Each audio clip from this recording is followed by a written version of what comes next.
The broadcast is now starting. All attendees are in listen-only mode. Hello, I'm Serrana Clardy, and a consultant and trainer at FMA, and I'd like to welcome you to a special preview of Excel for Nonprofits. This brief session is intended to give you a taste of just a few of the practical skills covered in our live two-day Excel training course, Excel for Nonprofits, Operational Excellence Through Data Analysis. Spaces are still available for the upcoming training on October 28th and 29th in New York City and December 9th and 10th in San Francisco, and we will be adding some additional dates soon. Details for these and our other trainings will be sent to all registrants following this webinar, and you can also learn more about the course at our website, www.fmaonline.net/Excel. So why are you here? Obviously, that's a bit of a rhetorical question, as you cannot answer. You're likely an Excel user, but like many, myself included, you've had that nagging sense that just around the corner is some way of using Excel that will help keep pace with your work aspirations. And I'm here to tell you that one of the greatest things about Excel is that there is some way of using Excel that will make you more efficient and effective at what you're trying to accomplish. So why is FMA here? Again, another rhetorical question. At FMA, our work helping nonprofits solve their fiscal challenges puts us in touch with many financial managers like you every day, so we know how much you depend on Excel. Organizations of literally every size and make use Excel, and sometimes as we're digging into some of the operational intricacies of our clients, we often discover that one critical bottleneck in communicating financial data to stakeholders is actually an inability to work efficiently in Excel. We found that even a modest investment in mastering Excel as a financial communication tool can often generate an enormous organizational efficiencies, a key feature in our definition of nonprofit operational excellence. So of course we know there are tons of training resources and materials out there about how to make the most of Excel, but very few we've seen, if any, focus on the specific needs of nonprofit organizations. Given the work we do, we at FMA are uniquely positioned to understand how Excel can help solve financially based communication challenges, both within your organization and to stakeholders out there in the world. In addition to what we've learned as we've been working with numerous nonprofit clients, we at FMA just love Excel. So today we will be focusing on Excel tools and tips that you can use to improve the way in which you communicate and collect data from various stakeholders within your organization and your board.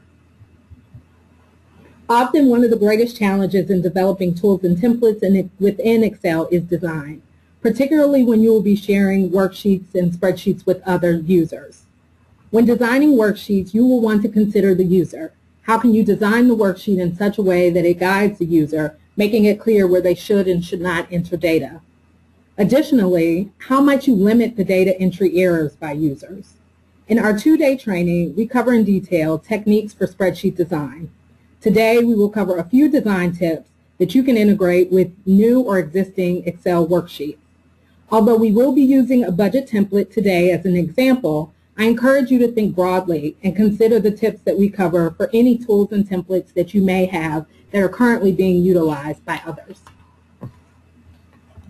So with that, I'm going to bring up our sample budget. The first thing I'd like to call your attention to is the structure of the worksheet. Notice that the current tab is titled Summary. As indicated by the note at the top of the worksheet, users will not enter data directly here, but will use supporting tabs such as the revenue and OTPS expense to enter data. If you're developing a tool in which you will have users enter data directly into the worksheet, consider use of a summary tab. In that way, you can maintain the raw data or inputs, but translate the key buckets of information into a neat summary that is much easier to communicate to senior level managers who will not be as concerned with the details. To demonstrate that, allow me to quickly flip to the OTPS expense tab. You'll see that the blue headers correspond with the expense accounts on the summary page. For example, the first header is for program-related travel expenses. You'll notice that this header corresponds with travel program account found on the Summary tab. Here, users can budget for travel in as much detail as they'd like. The budget manager may find it easier to budget for this line item by entering each trip planned for the upcoming year individually. This worksheet allows the managers as much space as they need to plan. However, as a finance manager, I may not be as concerned with this level of detail. So the Summary tab only pulls the total for each major expense account. In this way, you have the detail, should you need it, but you don't necessarily have to get bogged down in it. While also on this tab, I'd like to draw your attention to the formatting used throughout this workbook. In particular, notice how color is used. Pink indicates where users can enter data, while gray indicates cells that contain calculations. Users should not enter data into these cells. The expense account totals are shaded blue and segment the worksheet so it is clear which lines belong to which expense.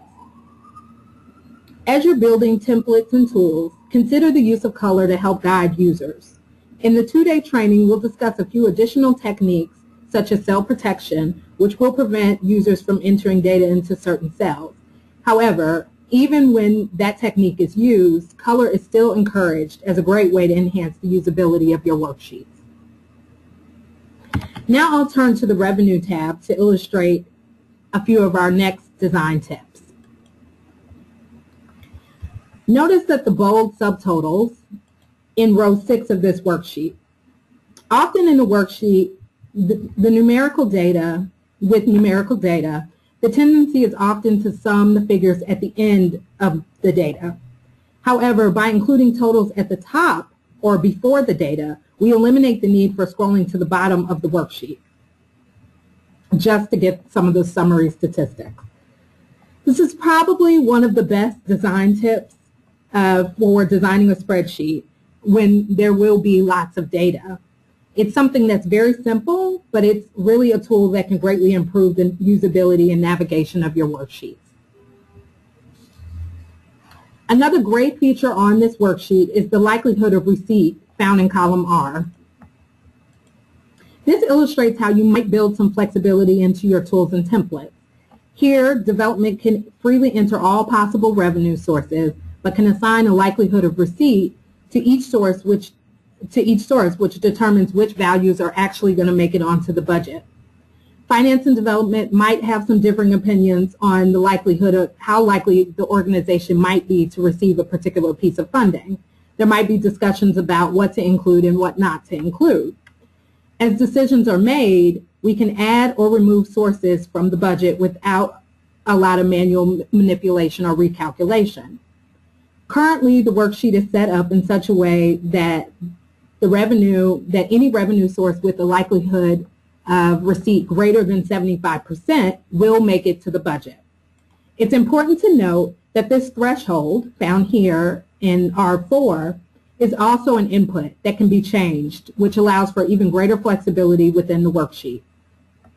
So now let's look at line 11, which provides an example of a multi-year grant received in a prior year. As indicated in the spreadsheet, I'm only 30% sure that I will perform the required activity necessary to release this $115,000 from restriction. Let's assume that after a conversation with the program director, I am now more confident that I'll be able to release these funds for use in the upcoming year, and I want to increase the likelihood of receipt to 80%. When I update the likelihood of receipt for this funding, notice now that $115K is included in my budget. The last tip illustrated on this tab can be used to help reduce data entry errors. In this worksheet, data validation is used for both the account and class fields. Users can only choose current accounts and classes from the menu seen here. You'll notice there's a drop down for each of these fields. By limiting what the users are able to select here, you're also greatly reducing the risk that users might misspell or input accounts and classes that don't exist. Additionally, since these fields are used in calculations on the Summary tab, errors in data entry could mean that revenue doesn't properly flow to the appropriate class or account on the Summary page. In this instance, we would only want users to choose from a predefined set of accounts and classes. So in setting up your list, it's recommended that you create a separate tab in the worksheet, in the workbook, that will allow you to house all of your data for your drop-down lists in one place. In this way, if you want to go back and add new accounts, you know exactly where to go where you can update your list. So here, I may have additional classes I want to add. I could add them in column C or column A for additional accounts.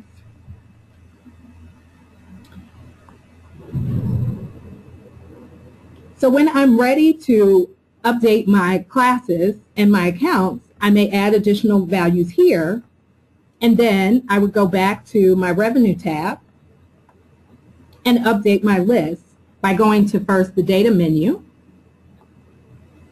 Data Validation, and I would update the source information here to include any of the new information that I've added. In the 2-day training, we will discuss how to create dynamic drop-down lists that don't require manual updating. By simply typing new data into the List tab, the drop-down is automatically updated. Often the List tabs are only useful for the spreadsheet developer, so it is recommended that unless you are in the process of updating drop-down lists, that this tab should be hidden to eliminate confusion for users and protect the integrity of your lists. No one can accidentally overwrite information in your workbook if they don't know it exists. So in this case, I'm going to go ahead and right-click on this tab and go ahead and hide it.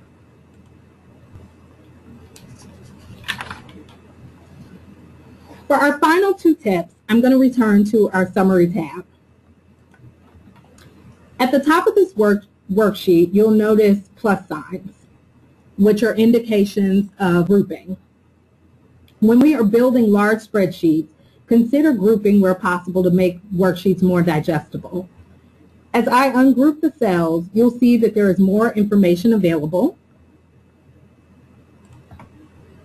but I also have the option to expand or collapse depending on what level of detail I would like to see.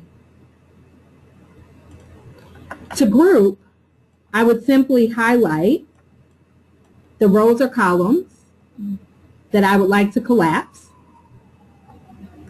and then go to the Data menu and select Group.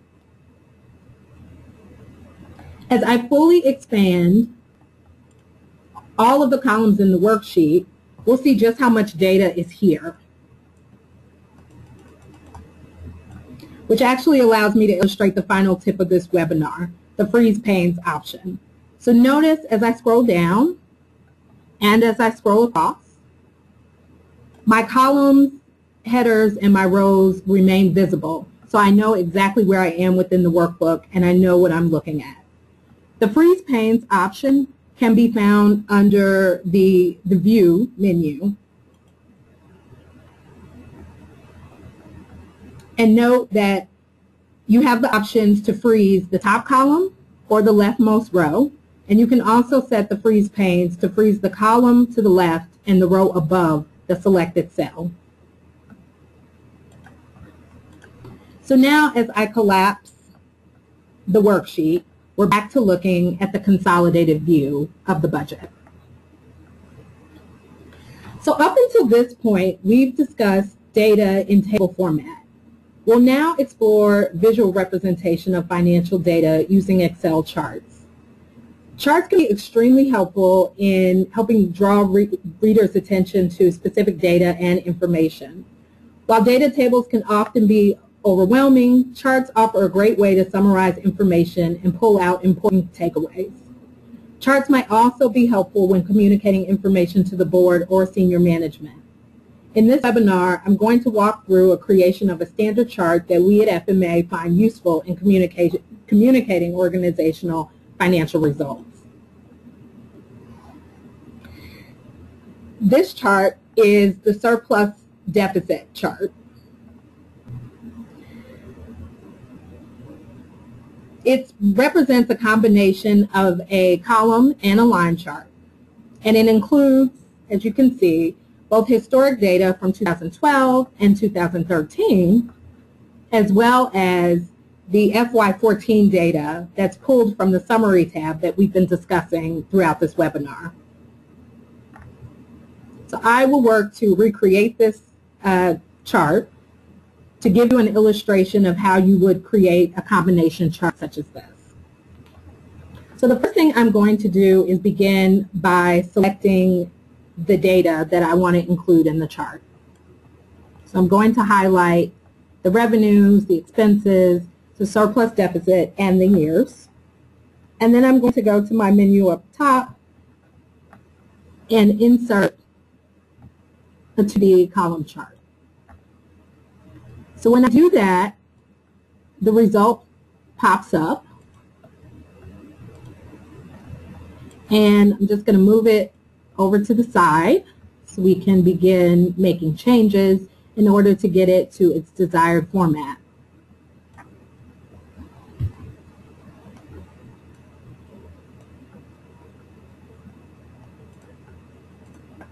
Okay, I'm going to adjust this and just make it a little larger. Also going to do some changing of the format just to make things a little bit bigger as well. Okay. But we've basically got our resulting chart. So first thing I'm going to do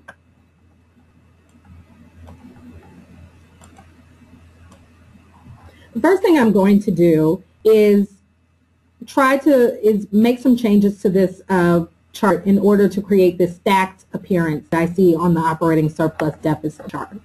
So right now, all three series are spread out throughout this chart.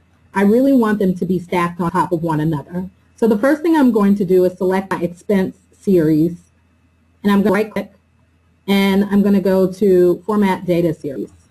And when I do that, a box pops up with options, and I'm going to adjust this series overlap to 100%. And essentially what I'm doing here is saying that I want each series to overlap on top of one another, which again will give me stacked appearance. So once I've done that, I'm now going to do a little modification on my operating surplus series. Again, I want this to appear as a line and not as a column.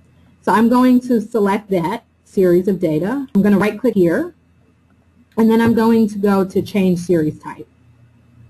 So this is an important tool if you want to create any kind of combination chart. Again, the menu here is alerting you that you are making a custom combination chart. It gives you the option to change the chart type of any series within a particular set of data. I'm going to take the operating surplus deficit series and turn that into a line graph. And so now I've got the line graph as desired. The next thing that I noticed is that I don't have x-axis labels, so I'm just going to simply delete these just to mirror the desired look of the chart. And I also noticed that the legend on the operating surplus deficit is in the wrong place. So I can also make changes and format any element of the chart by simply clicking in on that element, and I'm right clicking and I'm going to format legend, and it gives me the option of the position of the legend, and I'm going to select move it to the top. All right. So now the chart is kind of starting to look like my desired format. There are just some formatting things that need to be fixed. Colors, and again, probably some numerical formatting that must also be changed. So I'm going to next go through and just tackle those things. So the first thing, I'm going to start over here on my y-axis and make some formatting changes here. So I'm going to go to Format Axis. And one thing I definitely want to do is to change the display of units to millions, which then just allows this to be read a little bit clearer. And I noticed that on the desired format, I've also got 1 decimal place out. So I'm going to go in and make a formatting change to the numbers here. And I'm going to add a decimal place. And while I'm here, I'm also going to change the format of the numbers so that negative numbers appear in red.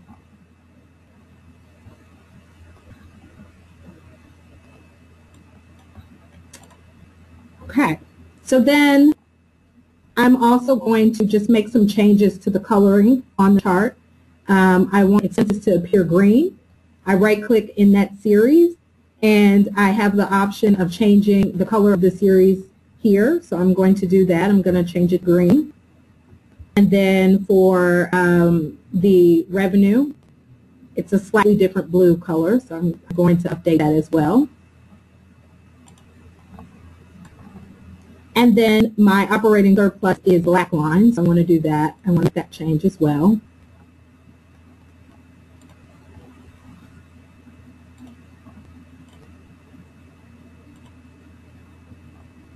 And I also want to add a marker here on my line graph.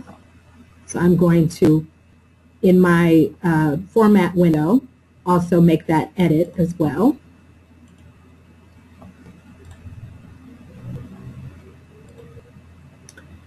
And now I'm going to go in and just make a change to the chart title. I'm going to just click in the chart title area and go ahead and rename this chart Operating Surplus Deficit.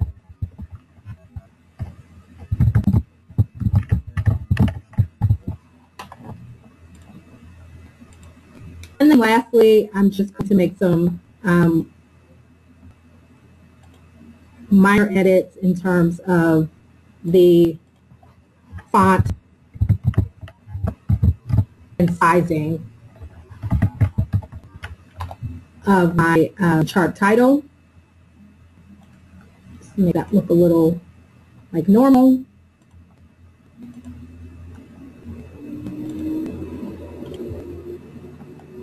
Change this marker to also be black. And essentially, I have recreated the chart. So this is my resulting operating surplus deficit chart. And in the next tab, you will see how the chart I've just created can be incorporated into a larger visual report or a financial dashboard. At FMA, we often recommend dashboards to help organizations monitor and track key metrics. Dashboards may include financial metrics such as the surplus deficit chart, or they may track programmatic data such as enrollment or membership data. While many organizations have key metrics that they track, they often are not presented in pictorial or chart form. So charts can often just easily improve the readability and understanding of the reports and metrics. So while you may have reports in the traditional table format, as we've just demonstrated today, creating charts from existing data is very simple. You have much flexibility in customizing the charts in any way you wish. And so we definitely encourage you to find ways where you might be able to add some charts to enhance your reporting.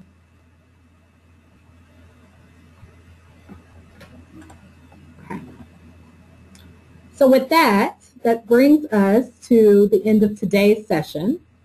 So if you perked up at any of the ideas or tips that I've shared today and think that one of our in-person courses might be just what you or one of your colleagues needs, please get in touch with either me or our marketing manager, Andrew, via the contact information provided here on the screen or in the email that you'll receive at the end of this session. So we would love to see you at either in New York later this month or in San Francisco in December. Thank you again for attending, and we hope to see you in a training soon.